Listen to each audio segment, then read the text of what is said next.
Yo, what is up, everybody? Welcome back. What is? Yo, we here. We're doing it. We are doing it, and it's happening, and it's going down. You know what I'm saying? So, Yeah. yeah. And it's been going really, really well, man. We just want to thank the audience members, the people that have been listening frequently and throughout. We just got notified that we reached 100 downloads on the Up.8 podcast, and that's a huge milestone, man. So that means somebody's listening, and it means 100, maybe 100 people, or maybe the 14 people are listening. But we appreciate everybody that's listening, sharing, getting the word out. Podcast would be nothing without the audience. You know what I mean? Like, we were just sitting here talking to ourselves most of the time. So it's good that we at least got somebody listening. As long as we have one person listening, that's all that matters to us, to be honest. Exactly. So thank you guys very much, all y'all out there that's putting in time driving to work, or working in the gym, working out in the gym, or, while you're eating dinner or whatever. Thank you. Literally. Yeah. We understand time is valuable, and to listen to a 55 to 50 minute episode takes 50 minutes of your time. So time is money, and we appreciate your time, we appreciate your attention. So thank you again from the bottom of our hearts. Only going up from here. That's not it. No. We'll just say next. Thank you. Yeah, the next step is a 1,000. That's what we got to hit. So in order to hit that 1,000 mark, we got to make sure y'all keep sharing. Don't be gatekeeping the podcast. All right. You know what I'm saying? Don't be scared. Yeah, don't be scared to share it. You know what I'm saying? Let the people know. No matter what. Exactly. So, Dad, what we talking about today? I think we said we're going to, we were talking about you and I offline, of course, always, when we're chatting throughout the week, whatever. Talking about like toxic masculinity, or just even masculinity, and maybe what that means to us. So let's go ahead and, do what we got to do, and then let's start talking about it. Let's do it. 1, 2, 3, 4.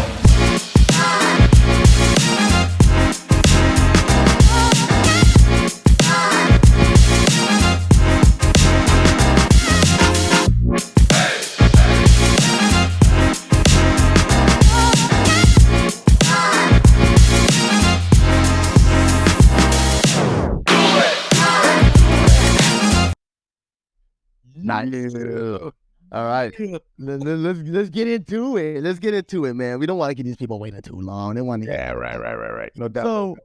So, one of these clips on TikTok. I think I'm Gen Z, so I'm throwing through. I'm going through TikTok a lot throughout my day, right? So, one of the people that caught my eye, and I've known about this person for a minute, listening to Transformation Church. Michael Todd brought this guest pastor onto his platform, and he was able to showcase. He had a great series. I forgot what it's called, but it was really clever. But he goes by the name of Tim Ross. He's a pastor, and he was part of Transformation Church. I don't know if he's still affiliated with the church or whatnot, but he has his own podcast called The Basement Podcast, right, where he talks kind of like what we're doing right now. And there was a clip that I saw on TikTok that piqued my interest, and I watched the whole video through. It's about a 2-hour-long podcast. So, like everybody else listening, I set it up on the treadmill, put that on, go on for 30 minutes. So it took me like 4 days to finish the full episode, but, that's something that I was doing. But I wanted to share this clip because it really showcased and really is a jumping off point for us to have a good dialect today. So let me go ahead and play that for y'all so y'all can. And for those that are not watching on YouTube, that are listening on the podcast, sorry, not sorry, but you can check it out at the YouTube at Up.8 podcast. I've had people say that I was feminine, or my pants are too tight, or whatever they say, and it's just like, to think that one expression of manhood has to be like a dude with an axe in the woods chopping down a tree. That's a man. That's a man. You must be Leonardo DiCaprio in The Revenant. You must cut open a dead horse and sleep in it overnight. You will be a man. I just think all kind of men are different.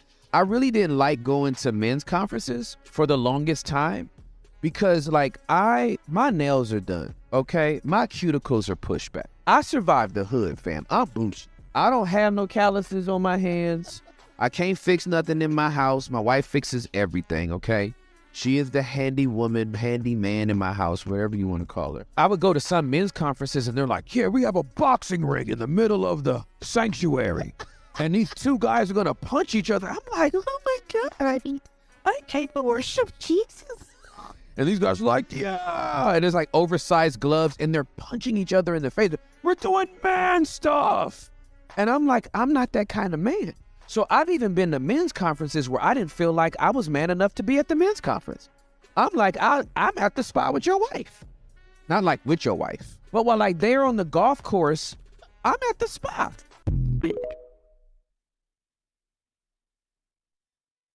My man. Right? He said, "That's at the spot." Man, I think this is such a good picture, and I think he summed it up really well. That masculinity looks different for everybody, right? And there's not one box to get categorized men in, right? How do you feel about that?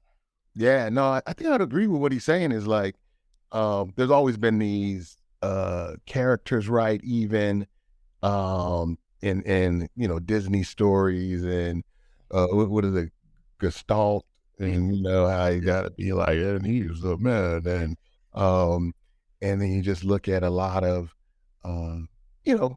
TV shows and movies that set that up in that manner, which makes it feel as if though you have to be that. And yeah, I don't necessarily agree with some of the definitions that have historically been out there, because we all are different. And I think that's one of the things that we got to accept and embrace is differentness, and celebrate that, because there's a lot of things that all of us are not good at. So when he's talking about the handyman, I mean, I'm handy, but I'm not the handyman. I mean, I can put holes in a wall in a minute, and then I have to call my homeboy Robert and be like, "Yo, so I gave this a shot, and it didn't quite work out well."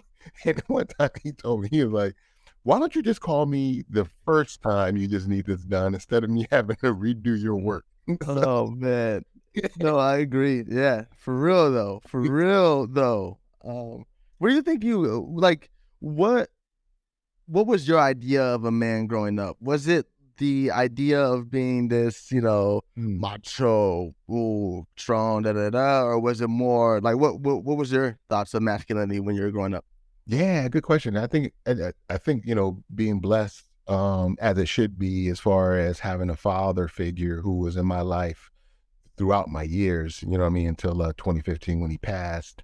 But I mean, that was my image of a man, and what that meant to me in watching him was the taking care of your family, being there for your family, and being willing to be there for your kids. If you, I mean, that's, he was there for us, therefore me doing the same, with our family. And I think, there was this one time, cause I never seen my dad get like real aggressive or assertive.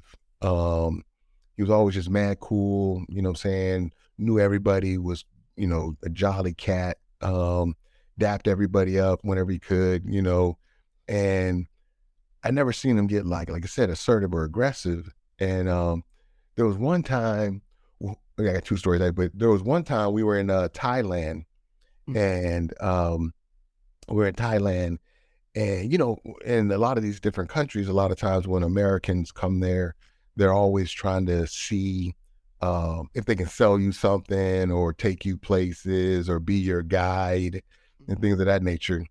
And I don't know, I was about maybe 13, 12 or 13. And I didn't understand everything that was happening at the moment, but there was this cat, man, like wherever we would go, he would be there, like outside of the location that we would just, left from. If it was the hotel or we went to dinner or we went to a show, he'd always be there.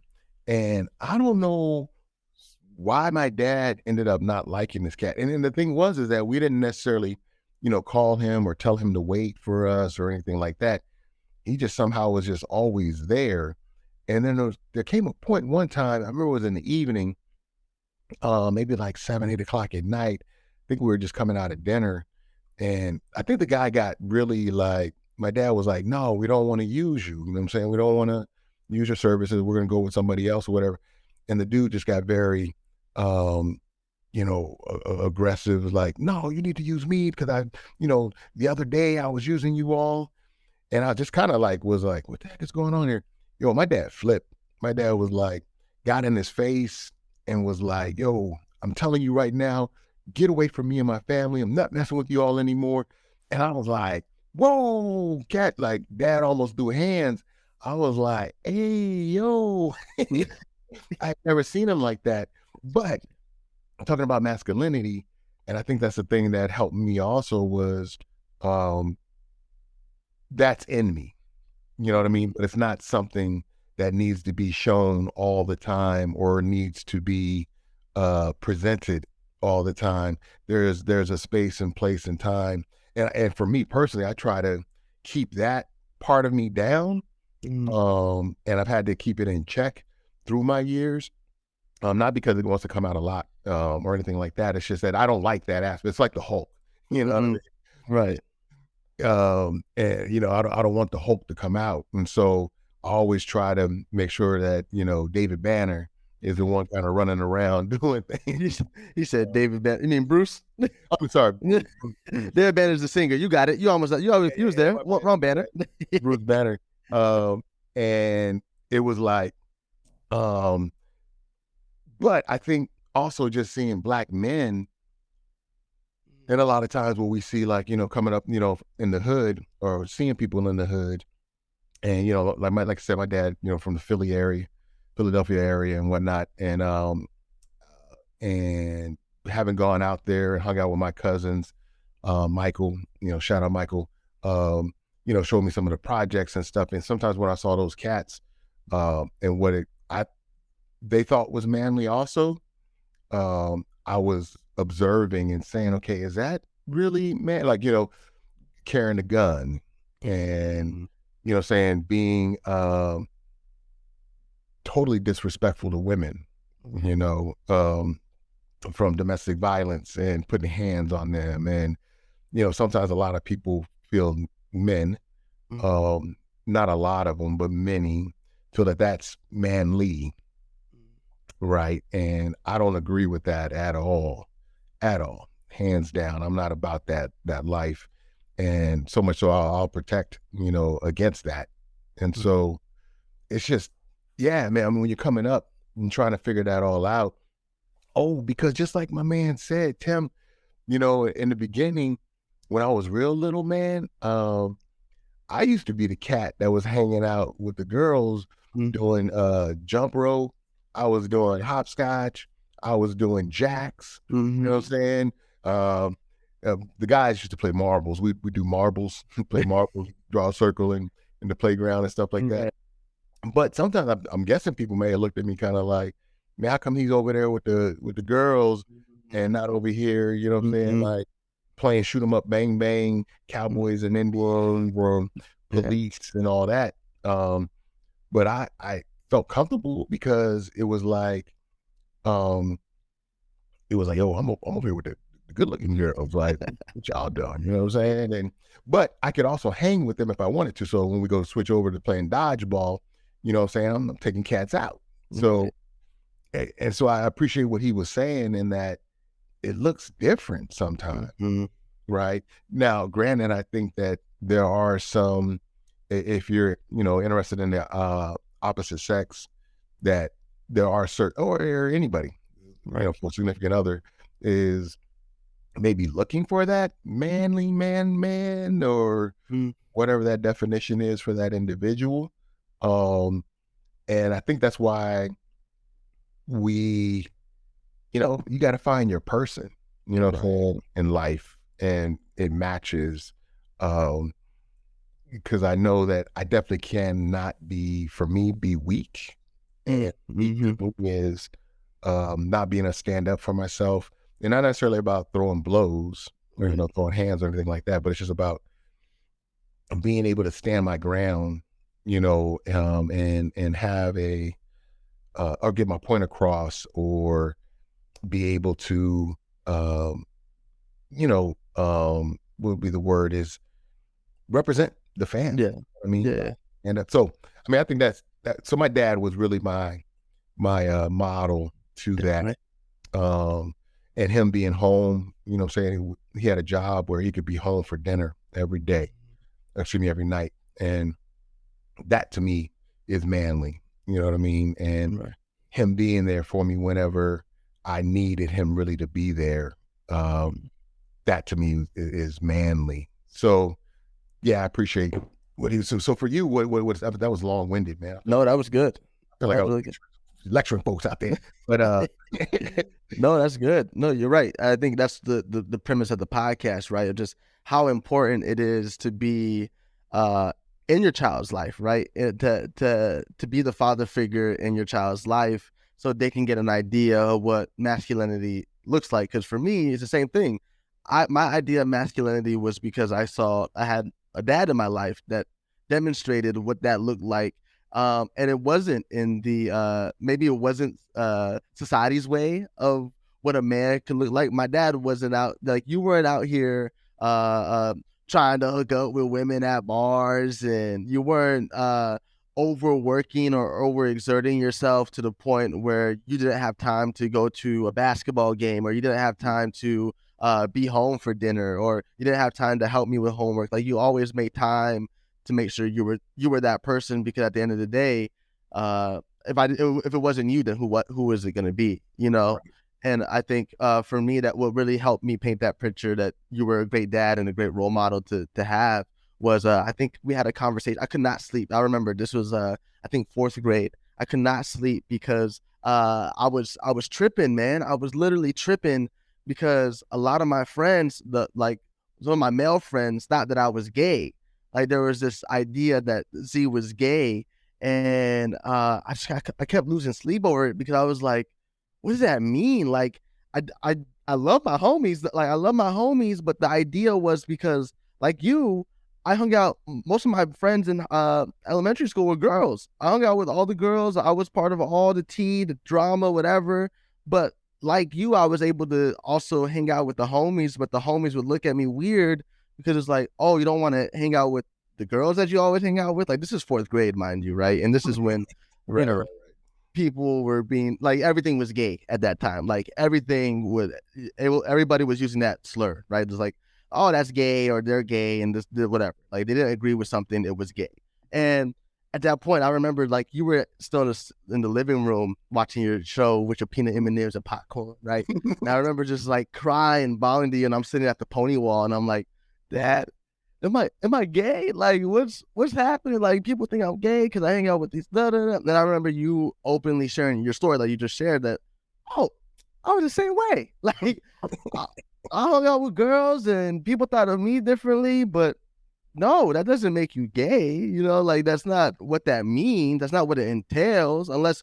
And I think you also did a good job reaffirming if you do like it. But I mean, it doesn't sound like you love your homies. It sounds like you love them, but not that way, right? Right. And I think that was like the turning point for me, to be like, I can be a man and still hang out with women and like to do things that women like to do, but still be a man and be comfortable and confident in myself and my sexuality, to be like, oh, you know what? No, I'm not gay, but I do like getting manicures done. You know what I'm saying? I like looking good, or, you know what? You know, I don't like to roughhouse. That's another thing about me, that I didn't like roughhousing. You know, I mean, I love WWE for the most part, like, because that was a lot of fun and whatnot. But other than that, like, out of entertainment, because I love the entertainment side of it, as far as fighting, as far as being overly aggressive towards people for no reason, like, that was the idea of masculinity at that time, was like, oh, you're just always, as a man, you got to be aggressive, you got to be mean. But for me, I'm always smiling. I was like laughing, giggling, and, you know, of course that made people, like, that off-putted them, to be like, is he, like, what's wrong with him? And it's like, no, I'm just comfortable now. And I think for the listeners that are listening, be comfortable in who you are, right? Yeah. Be comfortable in your masculinity. And if you are somebody who does like to get your nails done, if you like to paint and I'm seeing a lot of young men now paint their nails, which I think is cool, right? It's a way that they can express themselves, and it's an art form, and it's these things.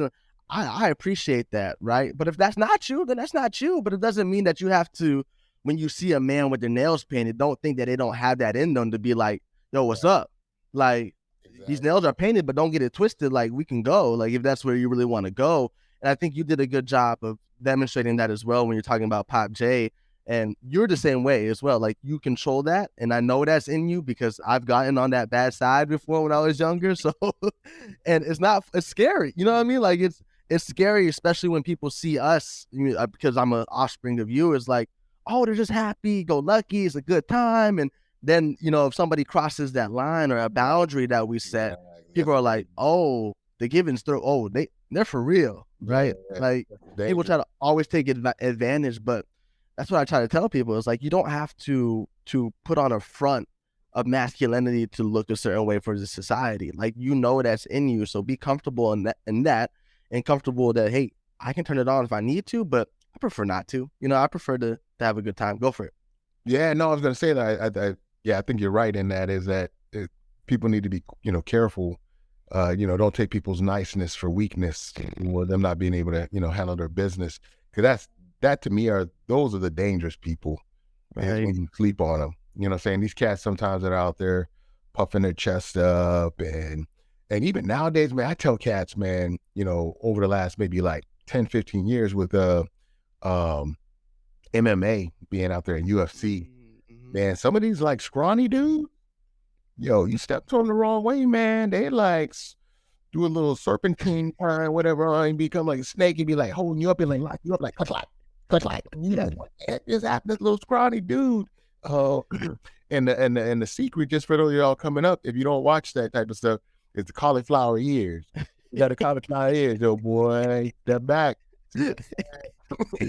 Literally, right? But yeah, I mean, you just never know, man. And I don't think that is I think that's a piece of masculinity for some people. For sure. And again, if they want to roll that way, that's cool. Being able to, like my man said, carry an axe and being able to chop down trees and all that stuff. But yeah, and I think that's welcomed. But it doesn't necessarily mean that everybody has to be that. I think the other piece that you kind of touched upon a little bit is masculinity when it comes to how many women have you bagged? Yeah. That's gonna mean like, what's your numbers, right? And a lot of times we have this perception that I got to have a lot of numbers in order for me to seem as if though I'm a man. That I got to go on. And I think, a lot of times what I've seen, and it's just for me through my years coming up from, elementary, middle school, high school, is sometimes guys that were doing that a lot, just trying to get numbers, there was a lot of insecurity within themselves. And when we talk about numbers, sorry, for context for the people listening that may not be familiar, he's talking about sex partners, right? How many partners have you had sex with? Right. And I don't even know if they were partners. I think it was just, hitting it, quitting it, and just being like, boom, I got a number. Right. No true, meaning behind it. It's just hit it, quit it. And just for young guys out there now, I would say to you all, it's not about the numbers. I think it's about the quality of the relationships that you can build, with folks. That was a nice pause there. Yeah, I thought you were just gonna say quality and leave it like that. I was like, it's about just the quality. Okay. I'm growing, the quality of relationship, right? Yeah, quality of relationships and how you build that. You know what I mean? And being able to just cultivate those relationships, right? And so when you're a lot of times just hitting it and quitting it, you're just you're not building quality relationships. You're using people, and that is not manly. Because the other thing about it is, I've run into cats through my years where, man, they got like 4 or 5 kids and aren't even home or with the baby's mama to take care of them.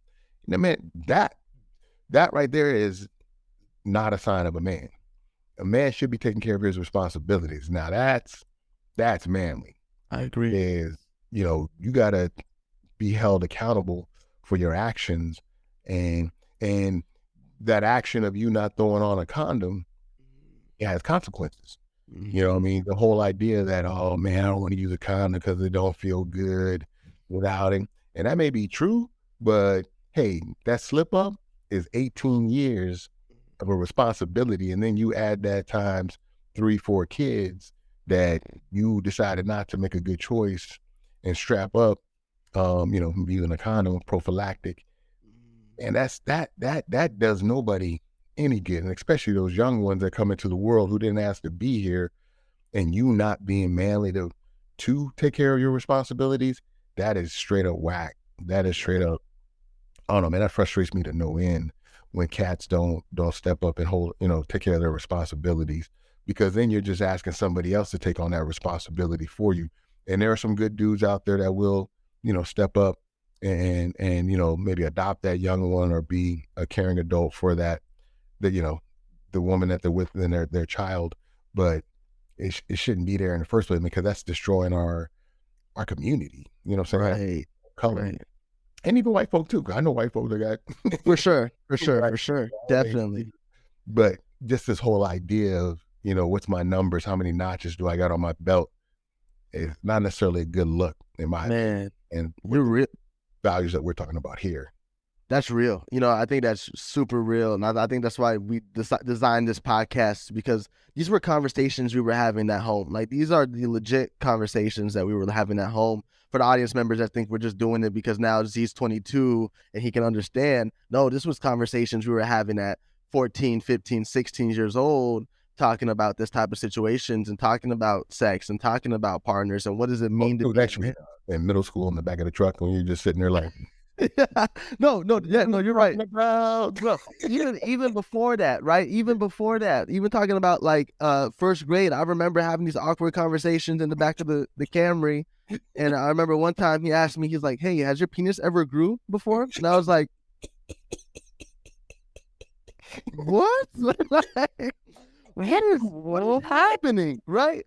And then and people have such a bad, like, I've heard parents like, "Oh, I don't talk about my son about sex, or I don't talk to my daughter about sex." But it's so important. People are like, when people think we're talking about sex, we're talking about intercourse at first grade. We're not talking about intercourse at first grade. We're talking about the anatomy of the penis, right? And we're talking about, hey, if anybody ever touches your penis, you got to let me know, or this is what's happening, so that you don't freak out when this is happening. That you're like, this is what this is called, right? This is a boner. All right, cool, I get it, or whatever the case may be, or an erection, right? Is what they call it. So I remember, having these conversations, these are real, and then having the conversation again at 20, because when you hit that young adulthood, or in your 20s, you're exposed to another realm of life, right? You're now exposed to you're exposed to club life, you're exposed to bar life, you're exposed to now maybe having your own apartment, a shared space, and what does that look like? Meaning, if you are somebody that's interested in the women, and you're like, well, do I bring this woman home, and what does that look like as a man, right?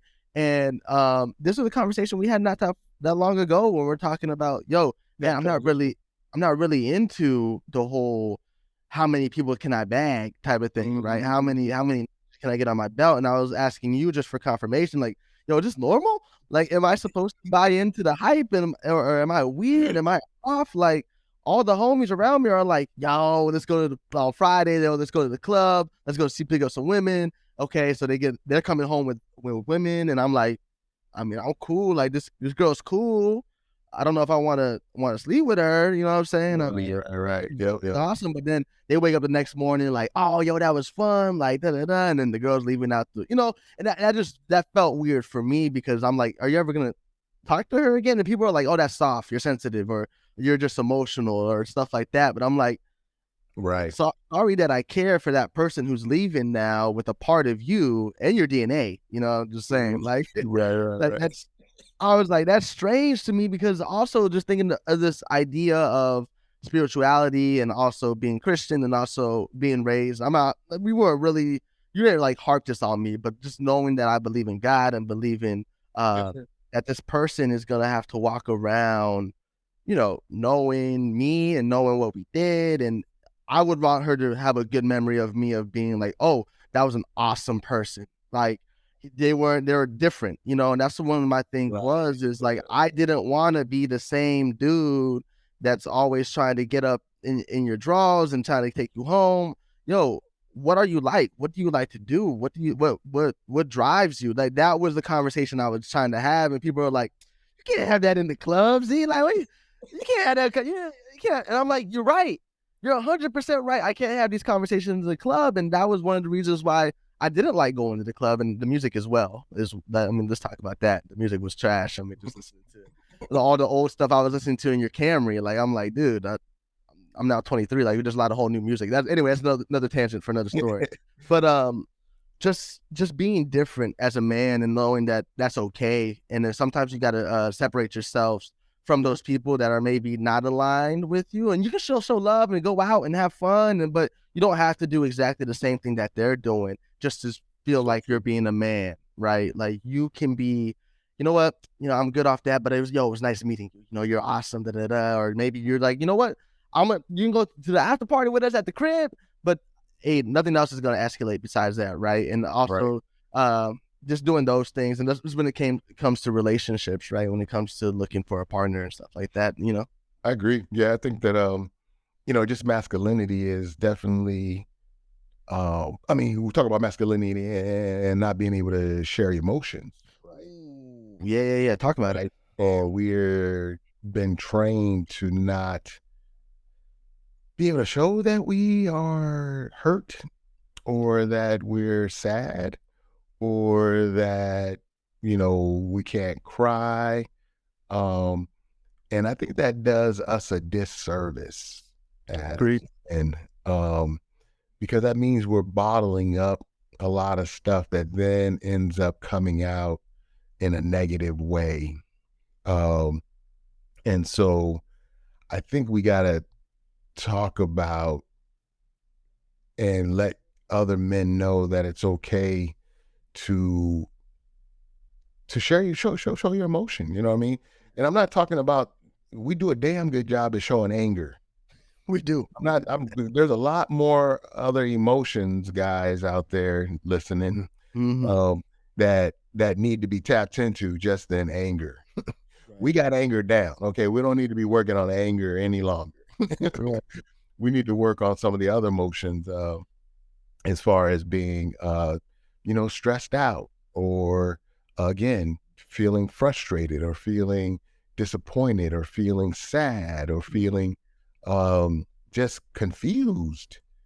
Right? We don't always have to have all the answers, but I would encourage you to make sure you have some people in your life where you can find the answers. Yeah. So that maybe you're not as confused or frustrated.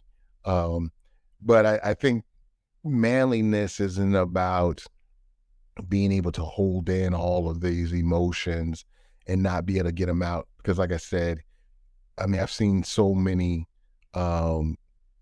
people who are hurt, young boys, young men, that end up expressing that sadness in a negative way that does them no justice, nor the space in which they're in. May it be in school, may it be with their parents, may it be with their cousins, or and even the young person that they may be with, meaning significantly boyfriend, girlfriend, or whatever. And so manliness isn't about hiding your feelings. It's about learning how to express it in a positive way. If you're hurt, it's okay saying that, hey, I'm hurt, or that means sad, you know what I mean?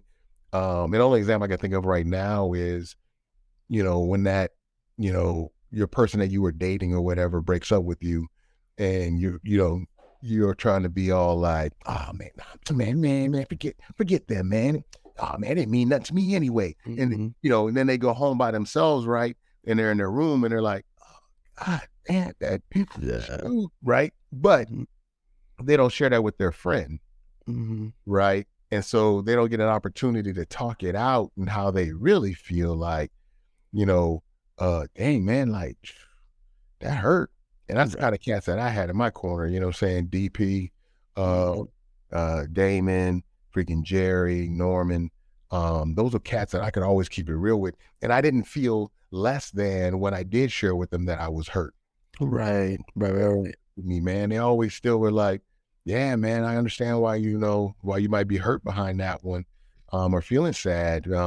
But you're gonna be all right, you know what I'm saying? Yeah. I'd be like, oh man, but she was cool though, dog. Like, Yeah. Literally. You know what I mean?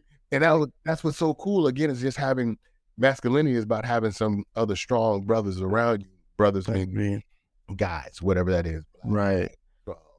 Asian, indigenous, whatever. You know what I'm saying? Yeah. No, I was about to say the counterpoint that I'm hearing from a lot of those. I mean, we posted a TikTok a while back, right? And then I kind of, people that don't know, I'm kind of in charge of the marketing. So the stuff that you see on our side is definitely me. And I think we posted one controversial TikTok that got like not several hundred, but a couple hundred views, right? And I took a shot at some of these podcasts that promote some of these unhealthy ways of coping with anger and frustration, or coping with heartbreak, or trying to be the what's the term they use? They use a high value man. What it means to be a high value man, right? And I was looking at the comments, and the comments were saying that, well, these women don't care about our feelings, and when we tell them what we're going through, then they use that against us, and they don't allow us to be vulnerable, because then we're not a high value man. They don't want an emotional man. And it's like, okay, like how would you talk to that youth or that person from the other end of the screen, Pop? Like what would you tell them? Oh, what I would say is, well, then one, you got the wrong person. Foremost, and that individual needs a lot of work to be done on them for themselves, Right. Because they don't understand that a relationship is about partly emotions. And you have to learn how to work with that and through that together. I think that a high valued man is, I remember hearing this term too. I forget where I heard it too. And I was kind of like, a high valued man is just about, again, it depends upon whoever that person is that you're trying to engage with. And it goes back to your point of, this is why we got to get to know people. You know what I mean? Yeah, maybe there are some people out there that's all they're looking for is a high valued man, and whatever that definition is for them, then you need to be with them. But I tell you what, if you can't be yourself and show your emotions, and you're going to try to fake it all the way through and contain those emotions until you die with this woman or person, or whoever you want to be with, it's going to come up and it's going to be a problem. And that's why we have a divorce rate of like 49%. And that's why we need to get, that's why a lot of people are in marriage counseling, which isn't a bad thing at all. And that's a good place to go and be, but maybe you should know that from the beginning, like, hey, is this person going to be able to value me as an individual and who I am? Because what comes with me is not this just suppressing these feelings all the time. And I'm still working on it, you know what I mean? To a certain degree, I'm just quiet, you know what I mean? And I'm processing a lot of times in my head, and I'm trying to do better. And through my years, I'm not horrible or anything. Like I share, but it's, can I share more? Probably, you know what I mean? But it's important to those that are pushing back on this whole idea. I say they're not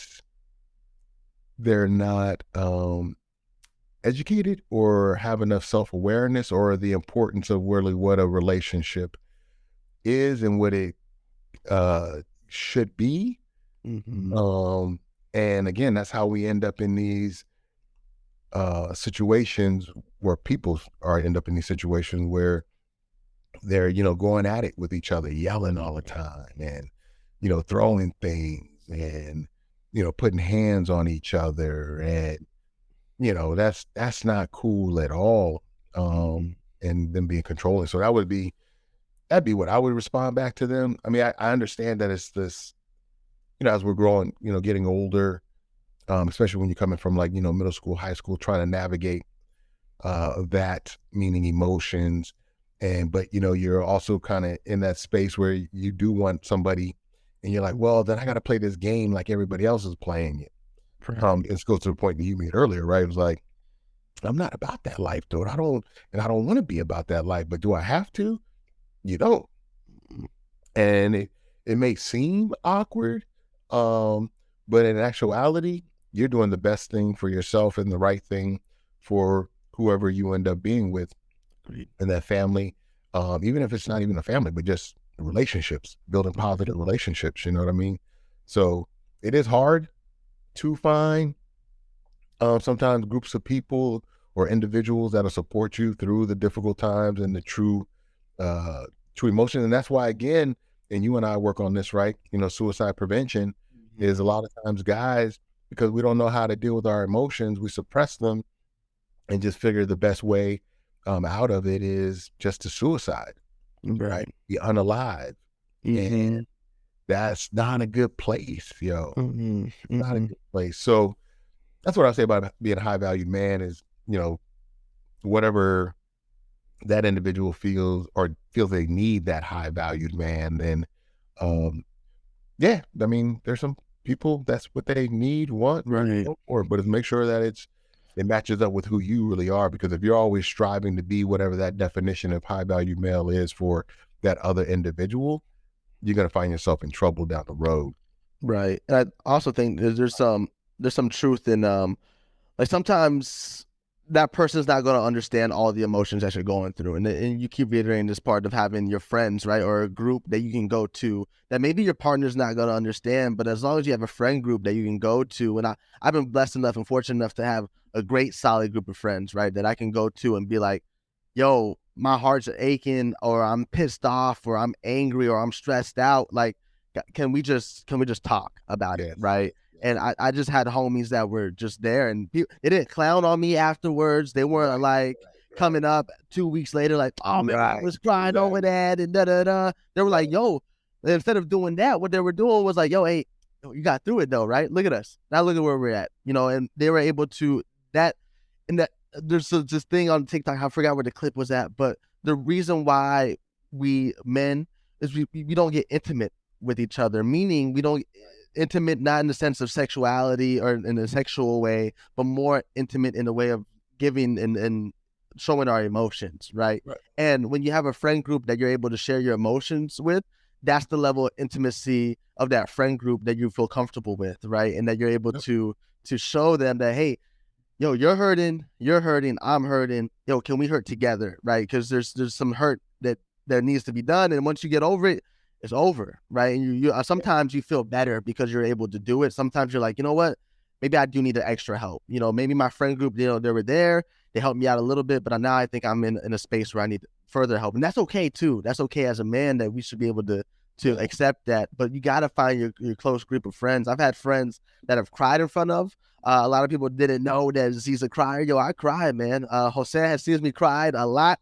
That's my brother, man. That is like my brother, and he never has held it against me ever. And that was one of the safest places that I feel like we can go to, and I can talk to him about those things. Marcus, Sheik, Davon, like these are people that I've been able to have those intimate moments with, and that's me. And people may be looking outside like, that's soft. Oh my God, crying in front of your homies. But it's like, all right, that's soft to you, but I'm doing better. I feel like I have a tribe, so to speak, that, hey, that I can move with throughout life, because life is just going to get a little bit more stressful as we progress. And if you start getting, kids involved, now you're doing different things. And now you're like, I need somebody to talk to, right? And as long as I have that friend group, and maybe my friend group will evolve and change into different people, but I still don't have fear of being vulnerable within those spaces, right? And I think there's great strength and vulnerability, and us men, we need to be okay with that, and we need to find a partner that will see that, and that'll understand that also has that level of emotional intelligence, is what we call it, EQ, right? That they'll be able to help guide us as a man. And yes, we are high valued, and we should be okay with that. But we can keep going on and on about this topic. I was gonna say that. Yeah, I think in closing, on my end, it's just like you said. No matter who you are, you should know that you are a high valued man. Literally, regardless of what anybody tells you, because it's self-confidence and self-esteem and self-awareness is where it's at. And just acknowledging that fact that you are high value, no matter what somebody else says you may not be. It starts with you and the beliefs that you have. So know that we're letting you know right now, whoever's listening to this, if you're a young man or a man out there, you're high valued, and instill that in your young ones as they're coming up also. So yeah, that's what I got to say right there. Oh, no, that's perfect. That's a perfect way to sum it up. And I think next podcast, we should come up with a way, next episode, we should redefine what a high value man is. I feel like I think that would be helpful for our viewers. We'll see how this does. We'll hear some feedback and see if that's something they want. Because I think we need to redefine it, because I think it's being misconstrued through the media and what people are listening to and watching. So but let us know if that's something that you want to hear from us. What is the redefinition of high value man? But with that being said, we're going to get up out of here. Don't forget, you can follow us on Instagram, TikTok, and Facebook at the Up To It Podcast. You can email us at jamalandzion@gmail.com. Let us know. Maybe you have a story you want to share, and you're like, maybe having a hard time, like how this is the situation. See, Jamal, how do you think I should tackle this? We'd be more than happy to provide guidance and advice. Cool. We want to be here. We want to be here. We want to use us. But with that being said, we're gonna get up out of here. We're gonna let y'all enjoy the rest of your day. My Pop's about to go hit some balls. Hit some balls in the bat a little bit. Yeah, we'll do some batting case. See what's going on with it. If I still got a swing or not, we'll see. That sounds fun. Hey, don't be hurting yourself, all right? I'll stretch. Yo, we're gonna get out of here, man. Yo, peace. Peace.